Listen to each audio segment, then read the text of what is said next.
Salam sejahtera Malaysia, denyut nadi suara rakyat bergema di channel ini. Jangan lupa tekan butang subscribe, like dan share. Malaysia kita punya, cintai Malaysiaku, kita jaga kita.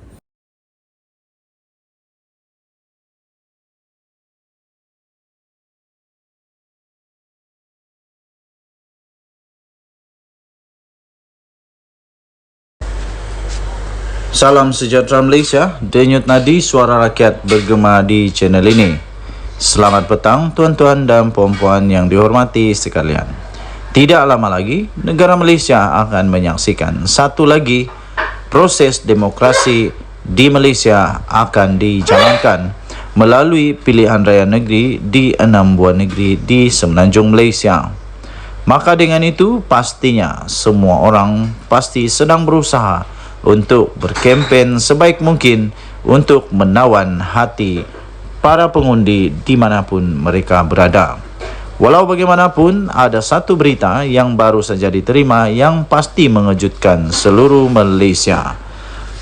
Didedahkan sendiri oleh Datuk Seri Anwar Ibrahim, Perdana Menteri Malaysia, kejutan terbesar untuk seluruh negara Malaysia dan pastinya ini akan membuat lebih banyak lagi semakin meroyan. Baru diterima di sinarharian.com.my 30 Jun 2023, diterbitkan pada pukul 3.08 petang tadi.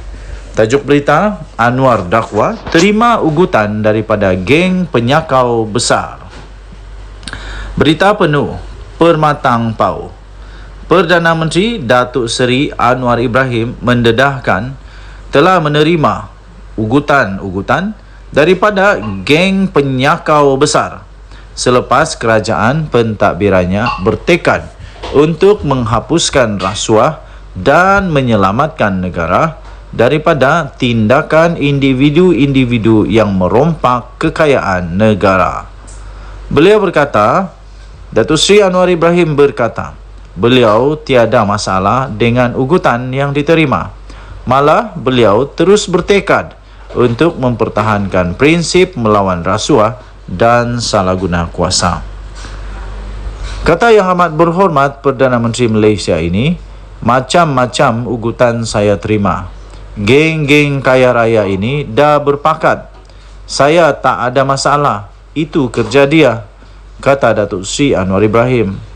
Tambahnya lagi, geng-geng penyakau besar berbilion-bilion berpakat sekarang ini nak buat hidup Melayu. Hang, kamu buatlah. Saya lawan tetap lawan untuk pertahankan prinsip ini, katanya ketika beliau berucap pada satu kenduri korban dan solat Jumaat di Masjid Jamek An-Nur di Kampung Gua Perahu di sini pada Jumaat. Dalam pada itu, Datuk Seri Anwar Ibrahim berkata beliau terbuka untuk ditegur dan dikritik sekiranya terdapat kelemahan dalam pentadbiran kerajaannya, namun bukan difitnah tanpa fakta dan penilaian yang adil. Beliau mengakui dirinya mungkin ada kekurangan serta kelemahan dan bersedia ditegur, namun bukan dicerca atau difitnah. Katanya dalam kenyataan itu, politik ini bukan fitnah. Boleh kritik, kerana saya bukan betul semua. Saya pun ada kekurangan. Mungkin saya tak tahu. Mungkin saya ada kelemahan. Tapi bagi tahulah.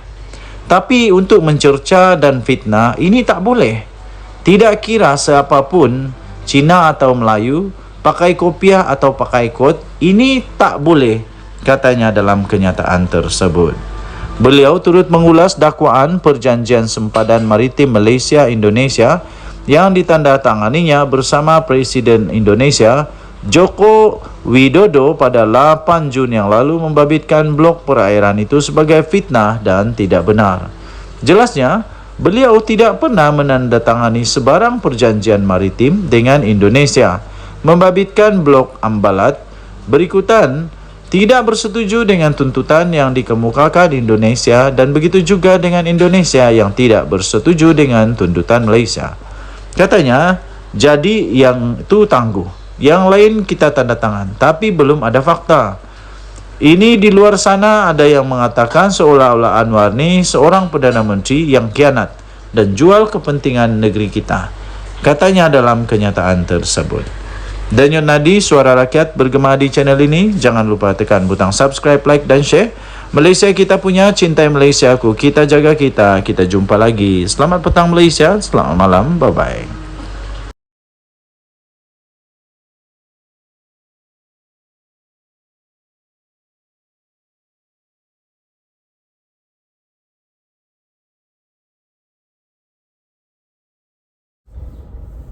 Salam sejahtera Malaysia. Denyut nadi suara rakyat bergema di channel ini.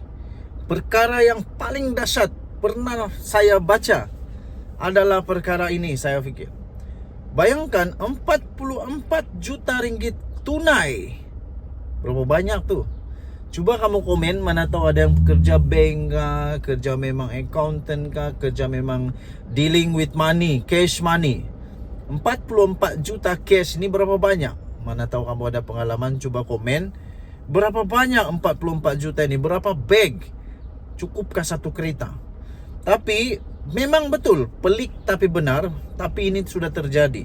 44 juta ringgit Malaysia cash ditemui di pejabat, di rumah bekas seorang pengarah Jabatan Air Negeri Sabah. Aduh, patutlah di kampung kami tiada air. Patutlah banyak kampung tak ada air. Rupanya ramai orang pencuri. Aduh, pencuri. Tapi kita tak tahulah. Kita belum tahu lagi dia ni pencuri ke tidak. Tapi yang jumpa ni 44 juta ringgit ditemui di pejabat dan rumah. Kenapa ada 44 juta ringgit di pejabat dan di rumah? Kenapa yang tak kasih masuk dalam bank? Apa yang takut? Mahkamah Seksyen di Kota Kinabalu diberitahu bahawa wang tunai melebihi 44 juta ringgit. Punya banyak. Gila, nak buat apa dengan 44 juta ringgit tunai ni? Ditemui di pejabat dan di rumah. Di pejabat pun ada, di rumah pun ada bekas pengarah Jabatan Air Sabah JANS, iaitu Awang Muhammad Talib. Perkara itu dimaklumkan oleh Ketua Pasukan Serbuan nombor 8 Hishamuddin Muhammad Esa, 49 tahun, semasa pemeriksaan oleh Timbalan Pendakwa Raya DPP Mahadi Abdul Jumaat.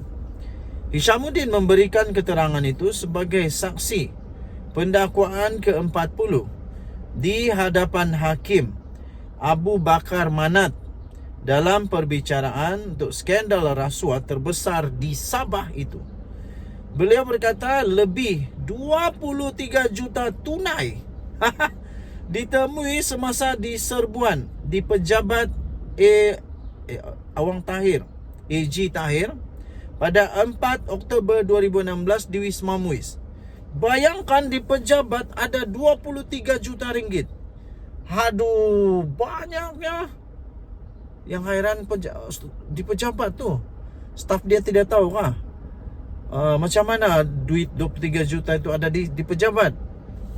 Waktu orang bagi duit itu orang tidak nampak kah? Ini lagi syok. RM62.500 ditemui dalam beg bertanda Tahir di meja Awang Tahir. 62,000 di meja. Wang tunai selebihnya ditemui di 3 lokasi lain di dalam bilik pantry. Di pantry, di sofa dengan 3 tempat duduk, kabinet TV serta kabinet kayu. Katanya sambil menambah bilik pantry itu di belakang, berada di belakang meja Awang Tahir. Beliau turut memberi keterangan bahawa setiap bungkusan wang di antara RM50,000 dan RM100,000 dan hanya Awang Tahir yang mempunyai akses ke bilik pantry di pejabatnya. Bilik pantry itu adalah bilik dengan papan tanda go away di pintunya, di mana timbunan wang tunai dipercayai ditemui dan dirampas oleh Suruhanjaya Pencegahan Rasuah Malaysia. Hishamuddin turut memberitahu pada hari yang sama lebih kurang ataupun lebih daripada 21 juta ringgit ditemui ketika pasukannya menyerbu rumah Awang Tahir di Sembulan. Menjawab satu soalan lain, beliau berkata, lebih 8 juta ringgit ditemui dalam sebuah bilik di tingkat 3 rumah itu. Beliau turut berkata 86 jam tangan berjenama dan mewah serta 921 barang kemas turut ditemui di rumah berkenaan. Saksi itu selanjutnya memberi keterangan bahawa pasukannya kemudian menemui wang tunai 9 juta ringgit dan 4 juta ringgit Malaysia masing-masing di dalam kereta Mazda dan Mercedes-Benz. Kira-kira 9 juta ringgit ditemui dalam sebuah kereta Mazda. Wang itu dimasukkan ke dalam beberapa beg yang disimpan di dalam bonet kereta. Ketika itu kereta diparkir tidak jauh dari pagar rumah yang diletakkan di luar pagar rumah. Sebanyak 4 juta ringgit lagi ditemui di dalam sebuah Mercedes-Benz. Wang itu dimasukkan ke dalam beg dan dimasukkan ke dalam bonet kereta, katanya. Dahsyat tak dahsyat? Sila komen. Denyut nadi suara rakyat bergema di channel ini. Bye-bye.